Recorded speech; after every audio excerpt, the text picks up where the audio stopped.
Hey everyone, welcome back to the channel. Today, we're diving into a developing story that's sending shockwaves across the globe. Reports are flooding in about a massive drone operation targeting Moscow, an event that could mark a significant escalation in the ongoing conflict. We're talking about a coordinated effort, a scale of which we haven't seen before, directly aimed at the Russian capital. According to initial reports from multiple sources, a staggering number of Ukrainian unmanned aerial vehicles, or UAVs, were launched. The number being cited is 193. Let me repeat that. 193 drones. This isn't just a handful of isolated incidents. This points to a meticulously planned and large-scale operation. The primary target appears to be Moscow and its surrounding regions, bringing the conflict directly to the heart of Russia. Now, let's break down what we know so far. The Russian Ministry of Defense has been quick to respond, stating that their air defense systems have been actively engaged throughout the night and into the morning.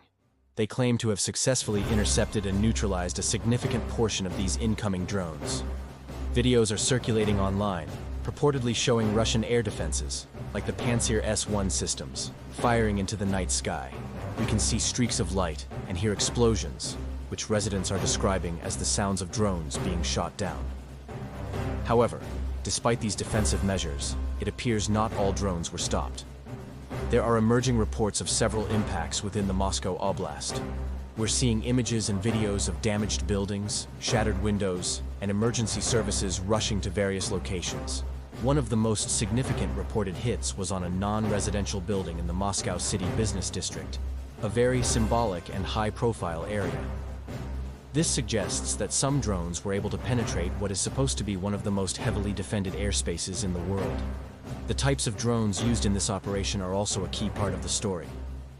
While official confirmation is pending, analysis suggests a mix of different models. Some appear to be long-range, fixed-wing UAVs, capable of traveling the significant distance from Ukrainian-controlled territory to Moscow. Others might be smaller, more commercially available types that have been modified for military use. This swarm tactic, using a large number of varied drones, is designed to overwhelm air defense systems. The idea is that even if defenses intercept a high percentage, the sheer volume ensures some will get through to their targets. This event raises so many questions. Firstly, the intelligence and planning required for an operation of this magnitude are immense. Coordinating the launch and flight paths of nearly 200 drones to arrive at their targets around the same time is a complex logistical feat. It speaks volumes about the evolving capabilities of Ukrainian forces. They are demonstrating a growing proficiency in asymmetric warfare, using innovative and cost-effective methods to strike back. Secondly, what are the strategic objectives here? Is it purely about causing physical damage? Or is there a psychological component at play? Striking Moscow, especially prominent locations like the business district, is a powerful message. It shatters any sense of normalcy or safety for residents of the capital, and demonstrates that the conflict is not something happening far away on the front lines. It's a way of saying that no part of Russia is untouchable. This can have a significant impact on public morale and the political calculus within the Kremlin. The Russian response has been, as you'd expect, one of condemnation. Officials have labeled this a terrorist act and have vowed a harsh response. This rhetoric is something we've heard before, but the scale of this particular event might trigger a different kind of retaliation. We'll be watching closely for any military actions or policy shifts from Russia in the coming days. The big concern is always the potential for further escalation. Each action prompts a reaction, and this cycle can quickly spiral into more dangerous territory.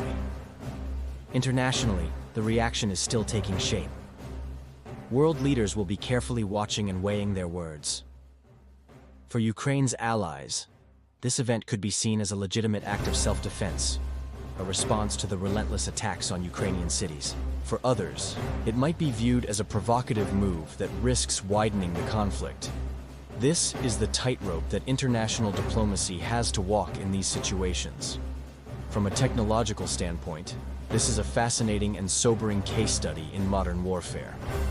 The age of drone warfare is well and truly upon us.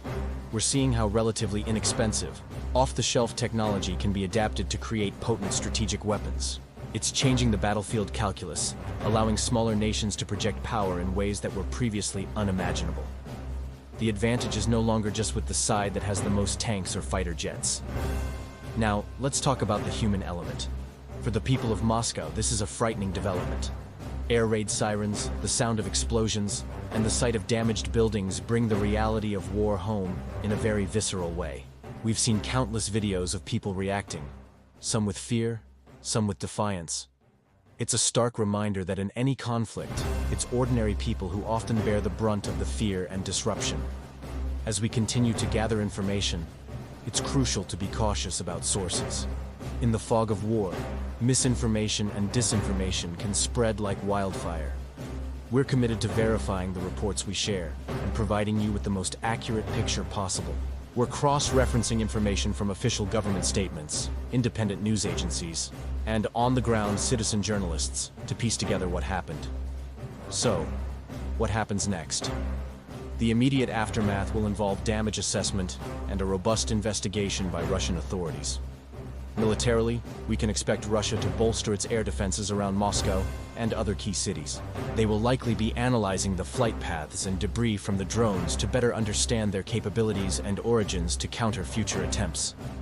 For Ukraine, this operation, if successful in its objectives, could embolden them to plan more such strikes. They've crossed a significant threshold. This story is far from over. This is a pivotal moment that could influence the trajectory of the entire conflict.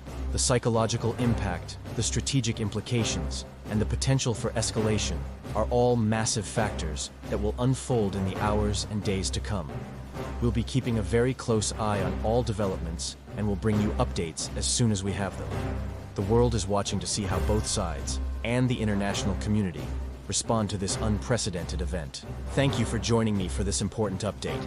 This is a complex and fast-moving situation, and we appreciate you tuning in to stay informed. Please share your thoughts in the comments below, but let's keep the discussion respectful and constructive. Don't forget to like, subscribe, and hit that notification bell so you don't miss our follow-up reports. Stay safe, and we'll see you in the next video.